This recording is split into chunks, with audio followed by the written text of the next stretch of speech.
সবাইকে এই চ্যানেলে স্বাগত। আমাদের জীবন জীবিকার ধরন এবং কালচার আর কোনো উপজাতির লোকেদের জীবন জীবিকার ধরন ও কালচার এই দুটো পুরোপুরি আলাদা। ফলে আমাদের উপর জারি হওয়া কোনো আইন বা নিয়ম কানুন এবং উপজাতির লোকেদের উপর জারি হওয়া কোনো আইন ও নিয়ম কানুন এই দুটো আলাদা হওয়া প্রয়োজন। এক কথায় আমাদের প্রশাসনিক ব্যবস্থা আর উপজাতিদের প্রশাসনিক ব্যবস্থা দুটো আলাদা হওয়া দরকার। আর ভারতবর্ষে এই দুই রকমের প্রশাসনিক ব্যবস্থা থাকবে সেটাই সংবিধানের 244 নম্বর ধারাতে উল্লেখ রয়েছে। তো আজকে আমরা সংবিধানের এই 244 নম্বর ধারা সম্পর্কেই আলোচনা করব। 244 নম্বর ধারাতে শিডিউলড এরিয়া এবং ট্রাইবাল এরিয়ার অ্যাডমিনিস্ট্রেশন বা প্রশাসনিক ব্যবস্থার বিষয়ে উল্লেখ রয়েছে। তবে এই 244 নম্বর ধারা বোঝার আগে আমাদেরকে সংবিধানের 5 ও 6 নম্বর শিডিউল সম্পর্কে একটু বুঝতে হবে। তো শিডিউল 5, 6 আর 244 নম্বর ধারা নিয়েই আজকের আমাদের এই ভিডিও। তো প্রথমেই দেখি যে ট্রাইব বা উপজাতি কি। নর্মালি উপজাতি বলতে কিছু মানুষের একটা গোষ্ঠীকে বোঝায় যাদের কালচার আমাদের এখনকার কালচারের থেকে অনেকটা পুরনো এবং আলাদা, যেমন সাঁওতাল, মুন্ডা ইত্যাদি। এই সমস্ত ট্রাইব বা উপজাতির লোকজন যখন একসাথে একটা জায়গা জুড়ে থাকে তখন ওই এরিয়াটাকে বলা হয় ট্রাইবাল এরিয়া। সারা ভারতবর্ষ জুড়ে এরকম প্রচুর ট্রাইবাল এরিয়া রয়েছে এবং প্রায় 650-এরও বেশি ধরনের উপজাতি বা ট্রাইব রয়েছে। এখন এই সমস্ত ট্রাইবাল এরিয়া যেহেতু আমাদের নর্মাল এরিয়ার থেকে আলাদা হয়, তাই এই ট্রাইবাল এরিয়াগুলির অ্যাডমিনিস্ট্রেশন বা প্রশাসনিক ব্যবস্থাও আলাদা হওয়া প্রয়োজন। এখন যে ট্রাইবাল এরিয়ার অ্যাডমিনিস্ট্রেশন বা প্রশাসনের জন্য আলাদা ব্যবস্থা করা হয় সেই ট্রাইবাল এরিয়াগুলোকেই বলা হয় শিডিউলড এরিয়া।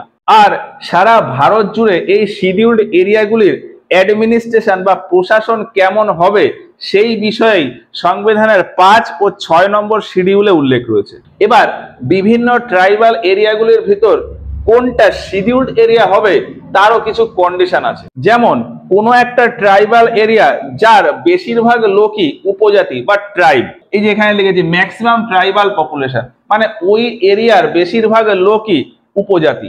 আর কি ওই এরিয়ার বিকাশ তেমন হয়নি, মানে এখনো ওই এরিয়া অনেক বেশি পিছিয়ে।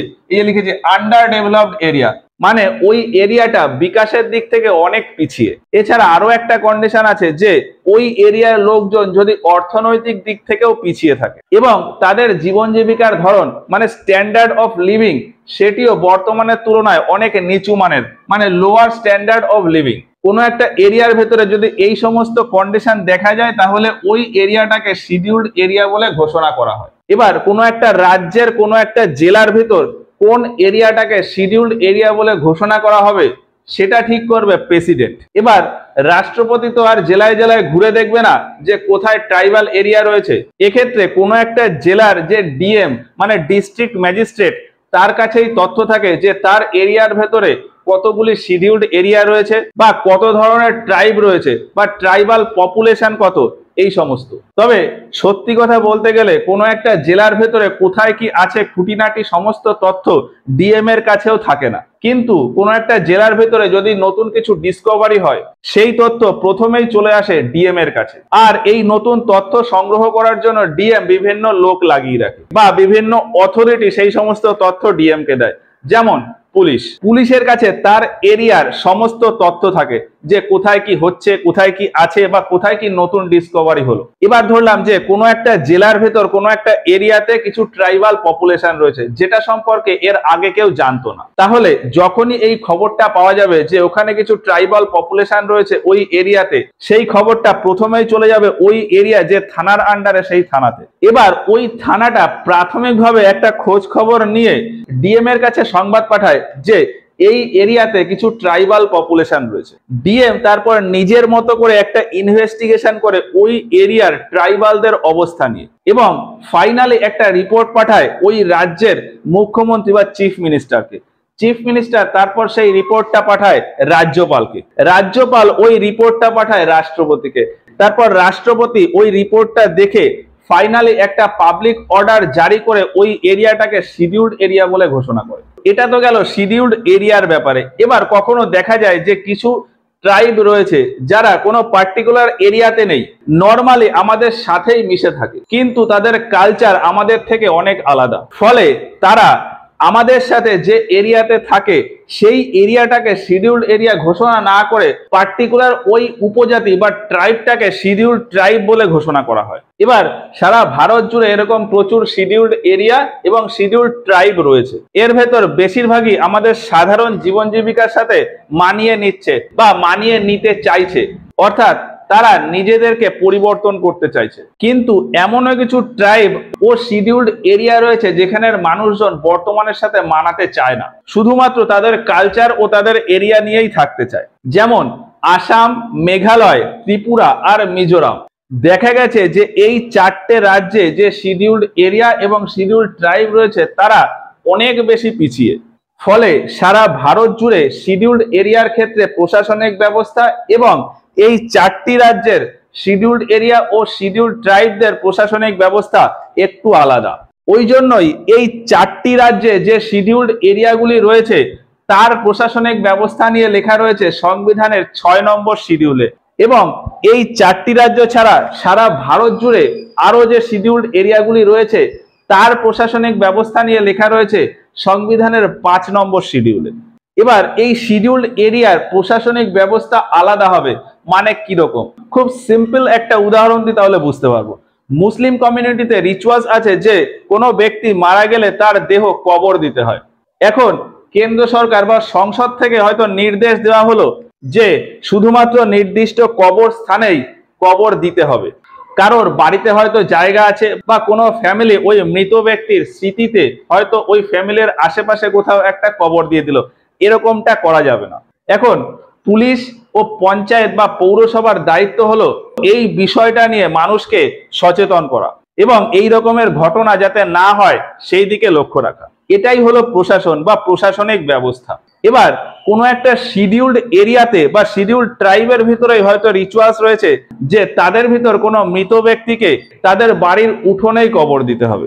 এই অবস্থায় যদি ওই শিডিউল্ড এরিয়াতে কবর দেওয়ার ওই অর্ডারটাকে জারি করতে হয় সেক্ষেত্রে ওই ট্রাইবদের যে কালচার বা সংস্কৃতি তাকে ক্ষুণ্ণ করা হবে। ফলে ওই অর্ডারটাকে ওই শিডিউল্ড এরিয়াতে লাগু করা যাবে না, বা লাগু করলেও কিছু মডিফাই করে লাগু করতে হবে। এবার ধরলাম ওই অর্ডারটা একটু মডিফাই হবে, তাহলে কে ওই মডিফিকেশনটা করবে?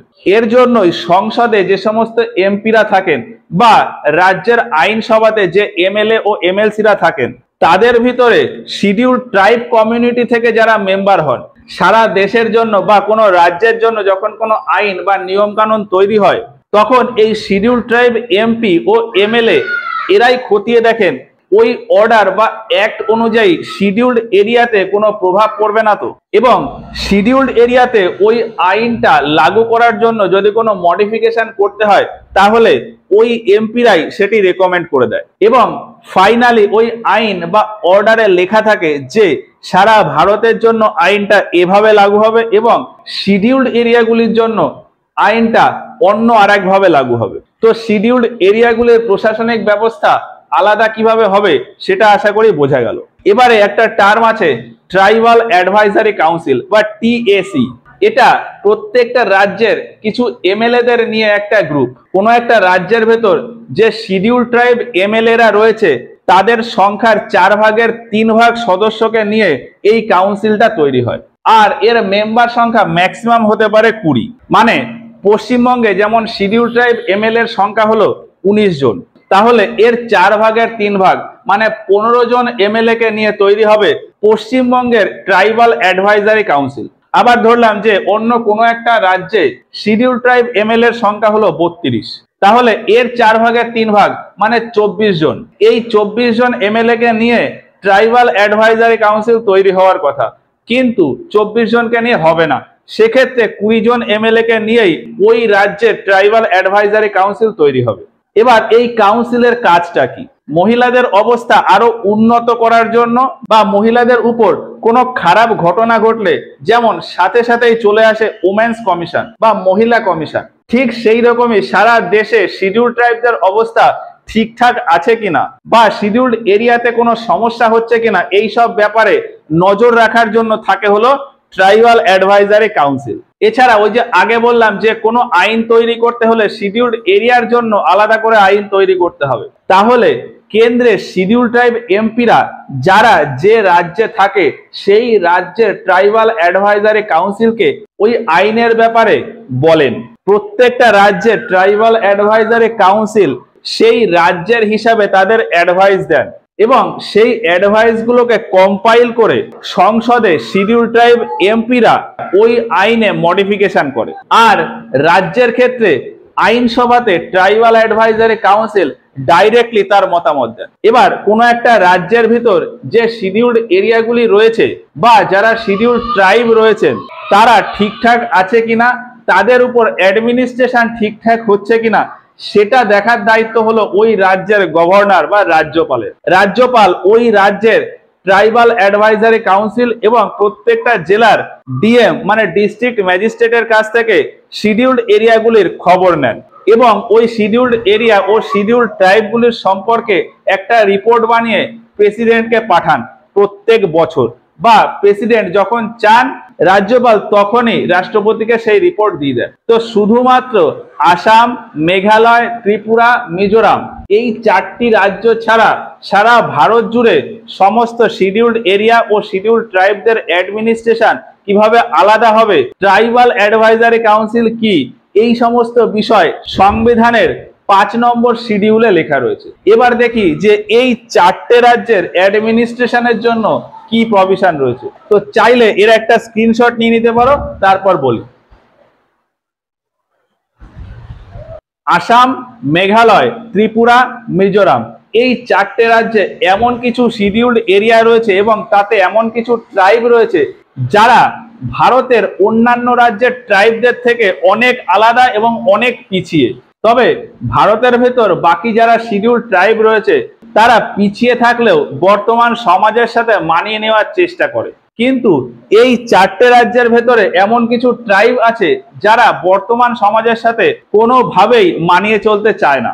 এই চারটি রাজ্যের ভিতর এরকম মোট 10টা জেলা আছে যার বেশিরভাগ পপুলেশনই হলো এই রকমের ট্রাইবাল পপুলেশন।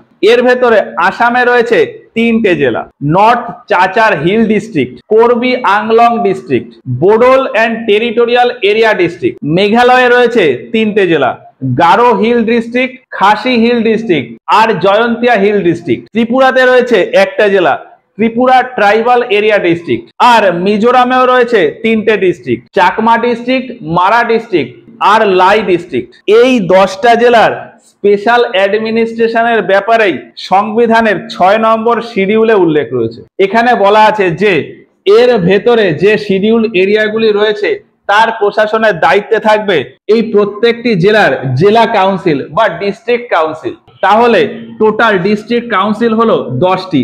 এই প্রত্যেকটা ডিস্ট্রিক্ট কাউন্সিলে টোটাল 30 জন করে মেম্বার থাকবে। এর ভেতর 26 জন মেম্বার হবে এই ডিস্ট্রিক্ট থেকে ইলেক্টেড আর 4 জন মেম্বার হবে গভর্নর দ্বারা নমিনেটেড। আমি একটা ডিস্ট্রিক্ট ধরে নিই, ধরলাম মেঘালয়ের খাসি ডিস্ট্রিক্ট। তাহলে এই খাসি ডিস্ট্রিক্ট কাউন্সিলে যে 30 জন মেম্বার হবে এর ভেতর 26 জন মেম্বার হবে ইলেক্টেড, মানে এই খাসি জেলার ভেতরে যে সমস্ত উপজাতিরা রয়েছে তারা নির্বাচন করে এই 26 জনকে পাঠাবে। আর 4 জনকে এই মেঘালয়ের গভর্নর মনোনীত করে দেবে, মানে নমিনেটেড করে দেবে। এই 30 জনকে নিয়েই তৈরি হবে district council of Khasi hill. আর এই বাকি জেলাগুলোর ক্ষেত্রেও ঠিক একই রকম। এই ডিস্ট্রিক্ট কাউন্সিলগুলোর কাজ অনেকটা দেশের সংসদ বা রাজ্যের আইনসভার মতন সেম। প্রত্যেকটা ডিস্ট্রিক্ট কাউন্সিলের ভেতর এই যে 26 জন মেম্বার, এই 26 জন মেম্বার যারা ইলেক্ট হয় তারা 5 বছরের জন্য নিযুক্ত হয়। আর এই যে 4 জন মেম্বার গভর্নরের নমিনেশনে থাকে তারা গভর্নরের ইচ্ছায় ওই পদে থাকে, মানে গভর্নর যতদিন খুশি তাদেরকে ওই পদে রাখতে পারে। এবার এই ডিস্ট্রিক্ট কাউন্সিলের কাজ কি? এই সমস্ত ডিস্ট্রিক্টের উপজাতিরা যেহেতু বাকিদের থেকে অনেকটাই আলাদা, ফলে এই সমস্ত জেলার বিভিন্ন নিয়ম কানুন ও আইন সেটি তৈরি করে এই প্রত্যেকটা ডিস্ট্রিক্ট কাউন্সিলই। এক কথায় ভারতের সংসদ যেমন স্বাধীনভাবে তার বিভিন্ন নিয়ম কানুন তৈরি করতে পারে যে দেশ কিভাবে চলবে, ঠিক সেই রকমই প্রত্যেকটা ডিস্ট্রিক্ট কাউন্সিল এই ডিস্ট্রিক্টের জন্য তাদের নিজেদের মতন করে নিয়ম কানুন তৈরি করতে পারে। অর্থাৎ এই ডিস্ট্রিক্ট গুলোকে বলা হয় অটোনোমাস ডিস্ট্রিক্ট বা অটোনোমাস ডিস্ট্রিক্ট কাউন্সিল। ডিস্ট্রিক্ট কাউন্সিলগুলো নিজেদের মতনই ঠিক করে নিতে পারে যে তাদের এই জেলাটা কিভাবে চলবে। সারা দেশ জুড়ে আমাদের উপরে যে সমস্ত নিয়ম কানুন লাগু হয় বা আইন লাগু হয় তার কোনোটাই এই ডিস্ট্রিক্টগুলোতে লাগু হয় না, বা লাগু হলেও এই ডিস্ট্রিক্ট কাউন্সিল ওই নিয়মকে নিজেদের মতন করে মডিফাই করে নিতে পারে। এই এরিয়ার উপজাতির লোকেদের ভেতর কিছু কিছু লোক এরকম থাকে যারা একটু উন্নত বা এখনকার সমাজ সম্পর্কে আইডিয়া রয়েছে, তারাই মূলত এই ডিস্ট্রিক্ট কাউন্সিলগুলির মেম্বার হন। ফলে কেন্দ্র বা রাজ্য থেকে যদি কোনো অর্ডার জারি হয় তাহলে তারাই সেটাকে বিবেচনা করে দেখে এবং তারাই আলটিমেটলি ঠিক করে যে ওই অর্ডারটা এই এরিয়াগুলোতে লাগু করা যাবে কিনা, বা লাগু করলেও কতটা মডিফাই করে লাগু করতে হবে। এবার এই ডিস্ট্রিক্ট কাউন্সিলের যে এরিয়া থাকে সেখানে নর্মালি একই ধরনের কালচারের লোকজন থাকে বা একই ট্রাইবের লোকজন থাকে, কিন্তু যদি দেখা যায় যে এইরকম একটা ডিস্ট্রিক্টের ভেতর বিভিন্ন কালচারের লোকজন রয়েছে বা বিভিন্ন ট্রাইবের লোকজন রয়েছে, সেক্ষেত্রে এই ডিস্ট্রিক্টের ভেতর আলাদা আলাদা এরিয়ার জন্য আলাদা আলাদা রিজিওনাল কাউন্সিল তৈরি করা যায় এবং ডিস্ট্রিক্ট কাউন্সিলের মতন রিজিওনাল কাউন্সিলও নিজেদের মতন করে তাদের কালচার বা তাদের জীবন জীবিকার নিয়ম আইন এই সমস্ত ঠিক করতে পারে এবং ডিস্ট্রিক্ট কাউন্সিলের মতন রিজিওনাল কাউন্সিলও তাদের নিজেদের মতন করে তাদের এরিয়ার সিদ্ধান্ত নিতে পারে। এরকমটাই 6 নম্বর শিডিউলে উল্লেখ রয়েছে। আর এই রিজিওনাল কাউন্সিলে কারা মেম্বার হবে বা তাদের কত ক্ষমতা সেই সব ওই রাজ্যের গভর্নর পাবলিক নোটিফিকেশনের মাধ্যমে নির্ধারণ করে দেবে। তাহলে এই 4টে রাজ্যের এই শিডিউলড এরিয়াগুলির স্পেশালিটি হলো ভারতের অন্যান্য রাজ্যের শিডিউলড এরিয়ার মতো ট্রাইবাল অ্যাডভাইজারি কাউন্সিলের নিয়ম মতে এগুলি চলে না। এই রাজ্যগুলির ভিতরে থাকা ডিস্ট্রিক্ট কাউন্সিল এবং তার ভিতরে থাকা রিজিওনাল কাউন্সিলের নির্দেশ অনুযায়ী এই শিডিউলড এরিয়াগুলি চলে। তবে এই ডিস্ট্রিক্ট কাউন্সিল এবং রিজিওনাল কাউন্সিল এদেরও কিছু লিমিটেশন আছে। যেমন বলা আছে যে ডিস্ট্রিক্ট কাউন্সিল বা রিজিওনাল কাউন্সিল এরা এমন কোনো আইন বা নিয়ম কানুন তৈরি করবে না যেটাতে সংবিধানের স্ট্রাকচারের উপর প্রভাব পড়ে। খুব সিম্পল একটা উদাহরণ দিই। আইনি মতে ভারতবর্ষে মৃত্যুদণ্ড বা যাবজ্জীবন কারাদণ্ডের সাজা দিতে পারে শুধুমাত্র হাইকোর্ট বা সুপ্রিম কোর্ট। এখন উপজাতিরা যেহেতু তাদের নিজেদের নিয়ম মতন চলে, তাই তাদের ভেতরে বিভিন্ন দোষের সাজাও তারা নিজেরা দেয়, কিন্তু সব ধরনের সাজা দিলেও মৃত্যুদণ্ড বা সারা জীবন কারাদণ্ডের সাজা এই ট্রাইবদের ভিতরে দেওয়া যাবে না। এই রকম আরো বিভিন্ন কিছু রয়েছে।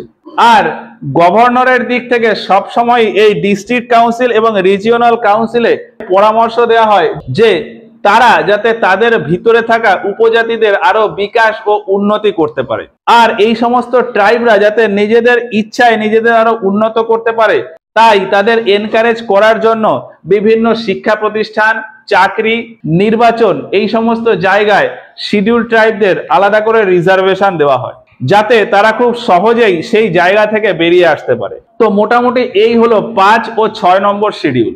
আসাম, মেঘালয়, ত্রিপুরা, মিজোরাম এই 4টি রাজ্যের ভেতর শিডিউল এরিয়ার অ্যাডমিনিস্ট্রেশন 6 নম্বর শিডিউল অনুযায়ী হবে এবং এই 4টি রাজ্য ছাড়া ভারতের অন্যান্য শিডিউল এরিয়ার অ্যাডমিনিস্ট্রেশন সংবিধানের 5 নম্বর শিডিউল অনুযায়ী হবে। এই কথাটাই সংবিধানের 244 নম্বর ধারাতে লেখা রয়েছে। তো আশা করি এই পুরো ব্যাপারটা বোঝা গেছে। আজকের মতো ভিডিওটা এই পর্যন্তই, দেখা হচ্ছে এর পরের ভিডিওতে। ধন্যবাদ।